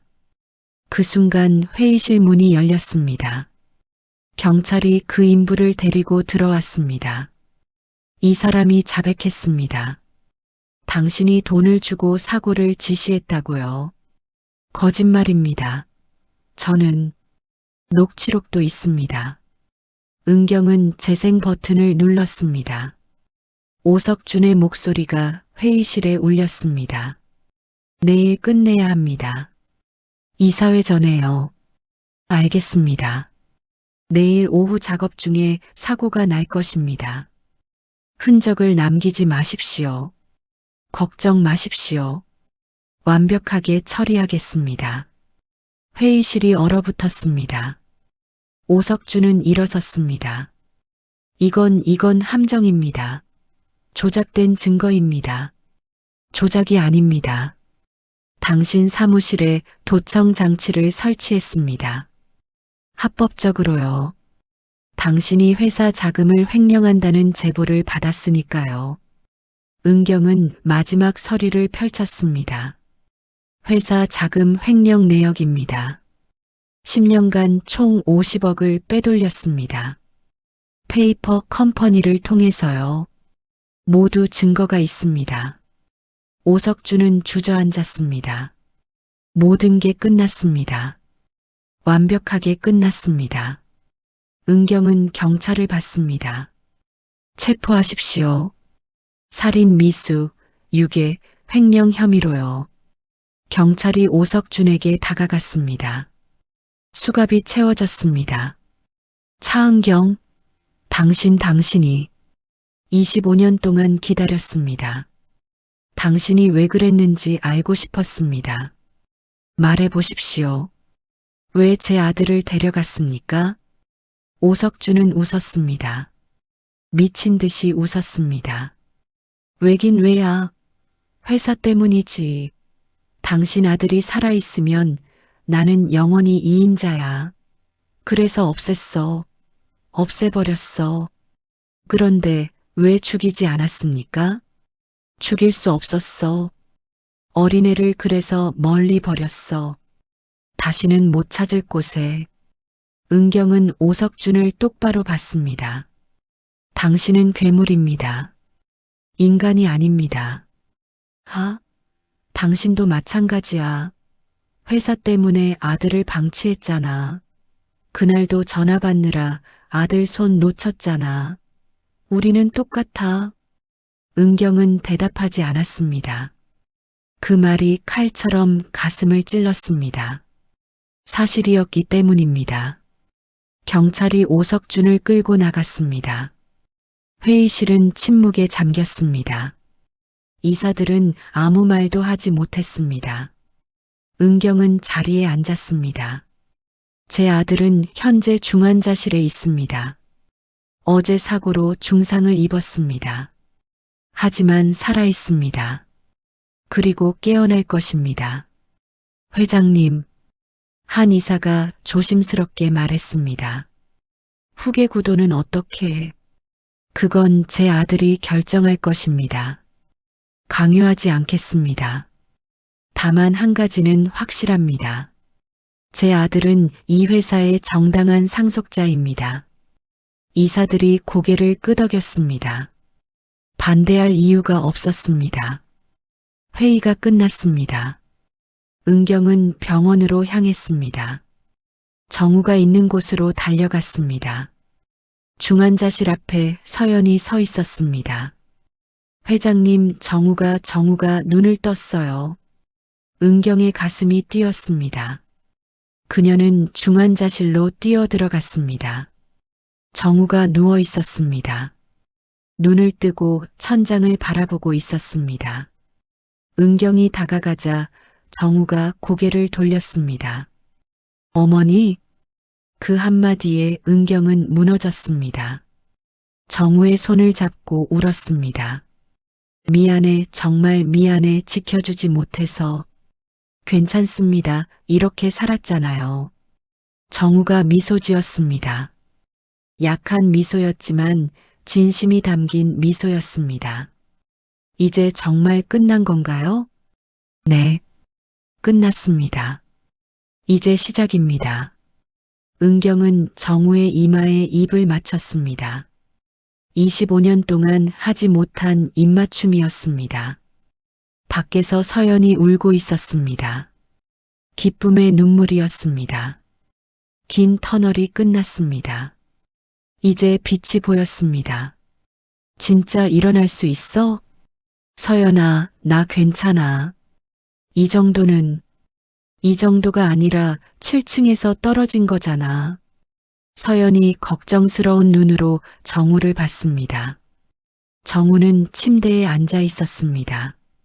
온몸에 깁스와 붕대가 감겨 있었지만 다행히 의식은 또렷했습니다. 2주가 지났습니다. 정우는 빠르게 회복하고 있었습니다. 의사들도 놀랄 정도였습니다.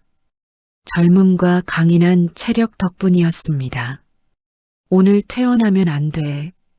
적어도 일주일은 더. 안 돼. 오늘 가야 해. 왜? 어머니가 부탁하셨어. 이사회에 나오라고. 서연의 얼굴이 굳었습니다. 미쳤어? 너 지금 걷지도 못하잖아. 휠체어 있잖아. 박정우. 서연이 소리쳤습니다. 정우는 서연의 손을 잡았습니다. 서연아, 나 괜찮아. 그리고 이건 해야 해. 어머니 혼자 싸우게 둘 수 없어. 바보. 서연은 울먹였지만 더 말리지 않았습니다. 정우를 말릴 수 없다는 걸 알았습니다. 오후 2시 태성건설 본사 회의실에 사람들이 모였습니다. 이사들, 주요 임원들, 그리고 언론사 기자들까지 왔습니다. 오늘 중요한 발표가 있다는 소문이 돌았기 때문입니다. 은경이 단상에 섰습니다. 그녀는 마이크를 잡았습니다. 오늘 여러분을 모신 이유는 중요한 발표 때문입니다. 25년 전 저는 아들을 잃었습니다. 오늘 그 아들을 소개하려 합니다. 회의장이 웅성거렸습니다. 카메라 플래시가 터졌습니다. 그때 문이 열렸습니다. 정우가 휠체어를 타고 들어왔습니다. 서연이 휠체어를 밀고 있었습니다. 정우는 정장을 입고 있었습니다. 처음 입어보는 정장이었습니다. 은경이 준비해 준 것이었습니다. 회의장이 조용해졌습니다. 모두가 정우를 봤습니다. 정우는 떨렸지만 고개를 들었습니다. 카메라를 봤습니다. 사람들을 봤습니다. 서연이 정우를 단상 옆까지 데려다 줬습니다. 은경이 정우의 손을 잡았습니다. 이 사람이 제 아들입니다. 박정우. 25년 전 실종되었다가 돌아온 제 아들입니다. 기자들이 일제히 질문을 쏟아냈습니다. 어떻게 찾으셨습니까? 유전자 검사로 확인하셨습니까? 앞으로 경영에 참여하십니까? 은경은 손을 들어 조용히 시켰습니다. 모든 질문에 답변하겠습니다. 하지만 먼저 제 아들의 말을 들어주십시오. 은경이 정우를 봤습니다. 정우는 고개를 끄덕였습니다. 마이크가 정우에게 향했습니다. 정우는 심호흡을 했습니다. 그리고 입을 열었습니다. 안녕하십니까? 박정우입니다. 목소리가 떨렸습니다. 하지만 계속했습니다. 저는 25년 동안 고아로 살았습니다. 부모가 누군지, 내가 누군지 몰랐습니다. 하지만 포기하지 않고 살았습니다. 회의장이 조용해졌습니다. 모두가 정우의 말에 집중했습니다. 최근에 어머니를 만났습니다. 우연히 만났습니다. 그리고 저는 제가 누구인지 알게 되었습니다. 정우는 은경을 봤습니다. 은경은 눈물을 참고 있었습니다. 하지만 저는 혼란스러웠습니다. 갑자기 어머니가 생겼습니다. 갑자기 재벌가 아들이 되었습니다. 제 삶이 송두리째 바뀌었습니다. 정우는 회의장을 둘러봤습니다. 그래서 고민했습니다. 어떻게 살아야 하나? 박정우로 살아야 하나 아니면 새로운 이름으로 살아야 하나? 그리고 결정했습니다. 정우의 목소리가 단호해졌습니다. 저는 박정우로 살겠습니다. 제가 25년 동안 써온 이름입니다. 제 정체성입니다. 바꾸고 싶지 않습니다. 기자들이 받아 적었습니다. 정우는 계속했습니다. 하지만 어머니의 아들인 것도 받아들이겠습니다. 어머니를 사랑하겠습니다. 25년 동안 찾아주신 것에 보답하겠습니다. 은경은 더 이상 참지 못하고 정우를 안았습니다. 회의장에서 박수가 터져 나왔습니다. 카메라 플래시가 쉴 새 없이 터졌습니다. 서연도 울고 있었습니다. 이사들도 박수쳤습니다. 기자들이 다시 질문했습니다. 경영에는 참여하십니까? 정우가 마이크를 잡았습니다. 아닙니다. 저는 경영에 참여하지 않겠습니다. 저는 제가 하고 싶은 일을 하겠습니다. 무슨 일입니까? 현장 안전 교육입니다. 회의장이 조용해졌습니다. 뜻밖의 대답이었습니다. 저는 철거 현장에서 일했습니다. 많은 사고를 봤습니다. 저도 사고를 당했습니다. 안전 불감증 때문입니다. 정우의 목소리가 진지했습니다. 저는 현장 노동자들을 위한 안전 교육 회사를 만들고 싶습니다. 사고 없는 현장을 만들고 싶습니다. 그게 제 꿈입니다. 기자들이 놀랐습니다. 재벌가 아들이 사업을 포기한다니요. 하지만 정우는 확고했습니다. 어머니께서 지원해 주시기로 했습니다. 하지만 회사는 제가 만들겠습니다. 제 이름으로 만들겠습니다. 은경이 고개를 끄덕였습니다. 제 아들의 결정을 존중합니다. 그리고 자랑스럽습니다. 발표가 끝났습니다. 기자들이 몰려들었지만 경호원들이 막았습니다. 정우는 휠체어를 타고 회의장을 나왔습니다. 복도에서 정우는 창밖을 봤습니다. 서울이 한눈에 보였습니다. 아름다웠습니다. 후회 안 해? 서연이 물었습니다. 뭘? 저 큰 회사 포기하고. 정우는 웃었습니다. 전혀. 저건 내 것이 아니야. 나는 내 것을 만들 거야. 멋있어. 서연이 정우의 어깨에 얼굴을 기댔습니다. 정우는 서연의 머리를 쓰다듬었습니다. 고마워. 옆에 있어줘서. 당연하지. 나 어디 안 가. 두 사람은 웃었습니다. 은경이 다가왔습니다. 집에 가자. 엄마가 밥 해줄게. 정우는 은경을 봤습니다. 그리고 처음으로 자연스럽게 말했습니다. 네, 어머니. 은경은 울었습니다. 기쁨의 눈물이었습니다. 세 사람은 함께 엘리베이터를 탔습니다. 아래로 내려갔습니다. 새로운 시작을 향해 내려갔습니다. 밖에서는 눈이 내리기 시작했습니다. 하얀 눈송이들이 서울을 덮었습니다. 과거를 덮고 새로운 미래를 열었습니다. 정우 씨, 여기 안전벨트 체결 방법 다시 한번 보여주세요. 네, 이렇게 허리에 먼저 채우고 이 고리를 확실하게 잠그셔야 합니다. 소리 들리죠? 찰칵하는 소리 나면 제대로 된 겁니다. 그럼 위에서 떨어져도 괜찮나요? 떨어지면 안 됩니다. 하지만 만약의 경우를 대비해서 꼭 착용하셔야 합니다. 강의실에 웃음이 번졌습니다. 정우는 미소 지으며 다음 슬라이드를 넘겼습니다. 1년이 흘렀습니다. 정우는 약속대로 현장 안전교육회사를 설립했습니다. 작은 사무실에서 시작했습니다. 직원도 5명 뿐이었습니다. 하지만 입소문이 퍼졌습니다. 사고를 직접 당한 사람이 가르치는 안전교육이었습니다. 생생했습니다. 진실했습니다. 현장 노동자들이 공감했습니다. 회사는 성장했습니다. 이제는 서울 전역의 건설 현장에서 정우의 강의를 요청했습니다. 정우는 바빴지만 행복했습니다. 강의가 끝났습니다. 노동자들이 박수를 쳤습니다. 선생님, 감사합니다. 덕분에 많이 배웠습니다. 정우는 인사하고 강의실을 나왔습니다. 밖에서 서연이 기다리고 있었습니다.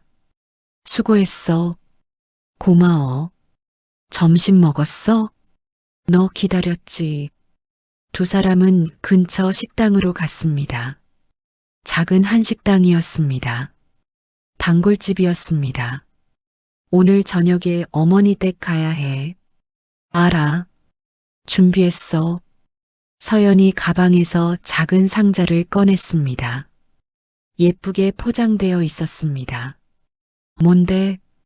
어머니 좋아하시는 우롱차야. 내가 골랐어. 정우는 서연의 손을 잡았습니다. 고마워. 내가 없었으면 어떻게 했을까 몰라. 당연한 걸 가지고 뭘. 우리 사이에. 두 사람은 웃었습니다. 서로를 보는 눈빛에는 오래된 신뢰와 새로운 사랑이 섞여 있었습니다. 저녁 6시 정우와 서연은 대치동 주택으로 향했습니다. 은경의 집이었습니다. 하지만 정우는 이곳에 살지 않았습니다. 여전히 작은 원룸에서 살았습니다. 자신의 힘으로 살고 싶었습니다. 은경은 그것을 이해했습니다. 억지로 붙잡지 않았습니다. 대신 일주일에 한 번씩 저녁을 함께 먹었습니다. 그것으로 충분했습니다. 초인종을 눌렀습니다. 문이 열렸습니다. 은경이 앞치마를 두르고 나왔습니다. 왔니? 네, 어머니. 서연이도 왔네. 어서 와. 안녕하세요, 어머니. 서연도 이제 은경을 어머니라고 불렀습니다. 은경이 먼저 청했습니다. 서연은 이미 가족이라고요. 거실로 들어갔습니다. 테이블에 음식이 차려져 있었습니다. 정갈한 한식이었습니다. 된장찌개, 제육볶음, 여러 가지 나물 반찬들이었습니다. 어머니가 직접 하셨어요? 응. 오늘은 우리 셋이서 먹고 싶어서. 정우는 뭉클했습니다. 재벌 회장이 직접 요리를 했습니다. 아들을 위해서요. 세 사람은 식탁에 앉았습니다. 은경이 밥을 떴습니다. 많이 먹어. 요즘 살 빠진 것 같은데. 네. 근데 잘 먹고 다녀요. 서연이가 잘 챙겨주니? 네, 제가 매일 도시락 싸줍니다. 은경은 서연의 손을 잡았습니다. 고마워. 우리 아들 잘 부탁해. 어머니, 제가 더 감사하죠. 따뜻한 분위기였습니다. 가족의 분위기였습니다. 정우는 된장찌개를 한 숟가락 떴습니다. 입에 넣었습니다. 익숙한 맛이었습니다. 1년 전 처음 먹었던 그 맛이었습니다. 어머니의 맛이었습니다. 맛있어요. 그래, 다행이다. 은경은 행복해 보였습니다. 25년 동안 꿈꿔온 순간이었습니다. 아들과 함께 밥을 먹는 것이었습니다. 식사가 끝났습니다. 설거지는 정우와 서연이 했습니다. 은경은 거실에 앉아 차를 마셨습니다. 어머니, 회사는 어떠세요? 좋아. 새로운 이사들이 들어와서 잘 돌아가고 있어. 오석주는 감옥에 있었습니다. 살인 미수, 유괴, 횡령으로 15년형을 받았습니다. 회사는 새로운 체제로 바뀌었습니다. 정우, 너네 회사는 잘 되고 있어요. 다음 달에 직원 3명 더 뽑으려고요. 그래, 잘 됐다. 은경은 자랑스러워했습니다. 아들이 스스로 길을 만들어가고 있었습니다. 어머니, 저 말씀드릴 게 있어요. 정우가 조심스럽게 말했습니다. 서연이 정우의 손을 잡았습니다. 뭔데? 서연이랑 결혼하려고 합니다. 은경의 눈이 커졌습니다. 그리고 웃음이 터졌습니다. 드디어 언제 할 거야? 내년 봄에 하려고요. 축하해. 정말 축하해. 은경은 일어나 두 사람을 안았습니다. 세 사람은 웃고 울었습니다. 결혼식은 성대하게 하자. 맘껏 축하해 줄게? 아니요. 조촐하게 하려고요. 가까운 사람들만 모아서요. 그래, 그럼 내가 원하는 대로 하렴. 은경은 서연을 봤습니다. 서연아, 우리 아들 잘 부탁해. 좀 고집세지만 마음은 따뜻한 아이야. 알고 있어요, 어머니. 너무 잘 알죠. 세 사람은 웃었습니다. 밤이 깊어갔습니다. 정우와 서연은 집으로 돌아갈 시간이었습니다. 조심히 가. 네, 어머니. 다음 주에 또 올게요. 응, 기다릴게. 은경은 현관까지 나와 두 사람을 배웅했습니다. 정우는 돌아서다가 멈췄습니다. 그리고 은경을 안았습니다. 어머니 사랑해요. 은경은 울었습니다. 25년 만에 듣는 말이었습니다. 나도 사랑해. 정말 많이 사랑해. 두 사람은 오래 안고 있었습니다. 서연도 울었습니다. 작별 인사를 하고 정우와 서연은 걸어갔습니다. 눈이 내리기 시작했습니다. 1년 전처럼 하얀 눈송이들이 내렸습니다. 기억나? 서연이 물었습니다. 뭐? 1년 전 오늘 어머니 처음 만난 날. 정우는 생각했습니다. 맞았습니다. 꼭 1년 전이었습니다. 눈 내리는 골목에서 은경을 만난 날이었습니다. 그러게, 1년 만에 이렇게 변했네. 너무 꿈만 같다. 그치? 응. 최고의 1년이었어. 두 사람은 손을 잡고 걸었습니다. 눈 속을 걸었습니다. 은경은 창문 너머로 두 사람을 봤습니다. 멀어져가는 뒷모습이었습니다. 하지만 슬프지 않았습니다. 아들은 잘 살고 있었습니다. 사랑하는 사람과 함께 자신의 길을 걸어가고 있었습니다. 그것으로 충분했습니다. 은경은 사진첩을 꺼냈습니다. 새로운 사진이 많이 생겼습니다. 정우의 사진, 서연과 함께 찍은 사진, 세 사람이 함께 찍은 사진들이었습니다. 마지막 페이지에는 가장 최근 사진이 있었습니다. 정우가 강의하는 모습이었습니다. 밝게 웃고 있었습니다. 자신이 하고 싶은 일을 하는 사람의 얼굴이었습니다. 은경은 사진을 쓰다듬었습니다. 잘 컸구나. 엄마가 없어도 잘 컸어. 창밖에서는 눈이 계속 내렸습니다. 서울을 하얗게 덮었습니다. 과거의 상처를 덮고 새로운 희망을 심었습니다. 25년의 기다림이 끝났습니다. 새로운 시작이 열렸습니다. 어느 가족의 긴 겨울이 끝나고 따뜻한 봄이 찾아왔습니다. 오늘의 이야기는 여기까지입니다. 선생님의 오늘도 따뜻한 봄날이길 바랄게요. 끝까지 시청해 주셔서 감사합니다.